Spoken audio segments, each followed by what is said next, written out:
Tunde Kende, co-managing director of Jumia.com. Raphael Afaido.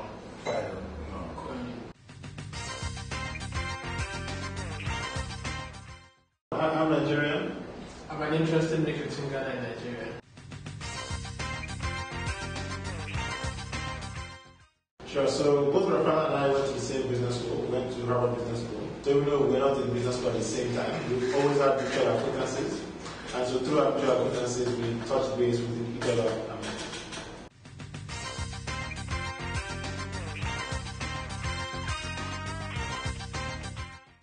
Yes, it was around the same time, around the time when I was thinking about doing this. I started sounding off people and looking at me, it looks like Nigeria is ripe for e-commerce. And then, I went on to Tunde, and the next thing we started talking about it. And maybe 10 days later, he was in Nigeria, we started working.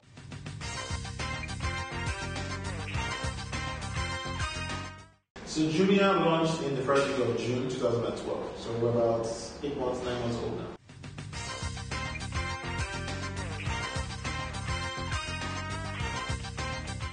So I think right about then, the things that need to be in place for you to be able to build what we are building were in place. Okay, so people had money, the ability to buy stuff. People had bank accounts to be able to transfer money, and people had payment cards to be able to pay online and then to pay online.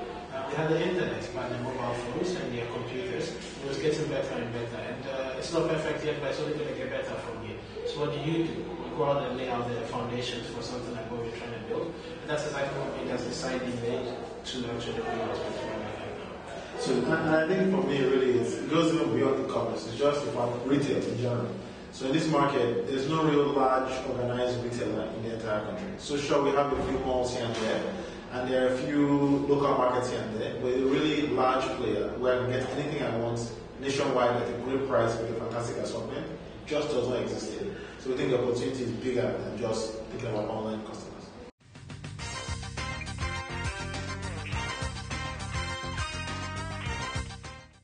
Okay, I can see you have a wide variety of items that you send to people, some to them. What system do you put in place to know exactly what people want? We get out there and as we set out with general merchandise, so mobile phones, because people buy mobile phones. And as we brought mobile phones onto the site, brought it onto the site, we got to know from the customers what they wanted more. So home electronics, books, for example. And then we found out about fashion. So we put a business together with our sister company that was doing fashion too.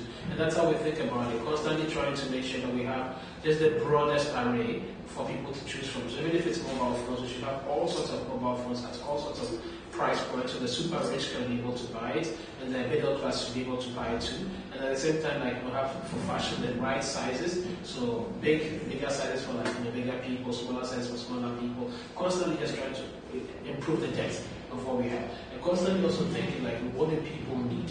What will people want to buy? What will people appreciate the convenience if we actually solve that problem for them?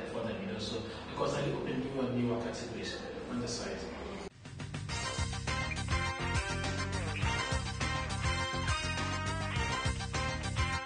What we've done is we partnered with the venture fund in the very beginning of launching our venture, and they are a German technology investor. And what they do is they look to set up e-commerce businesses around the world.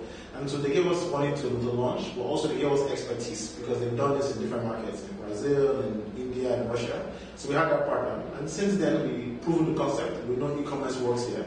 So we've gone on to raise funding from JP Morgan, also raise funding from Summit Partners, and a few other investors are not disclosed, which are helping us grow the business nationwide.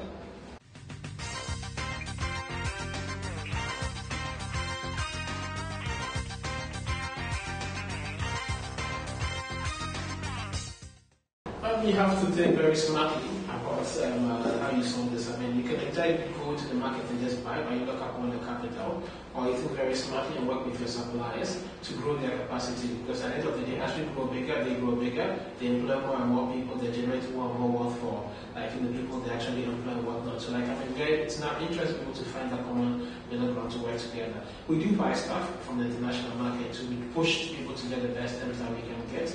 Okay, and Nigeria is ripe for investment, Sub-Saharan Africa is ripe for investment, and we sell this story to our international partners too, and to be able to get the best terms to be able to deliver to people.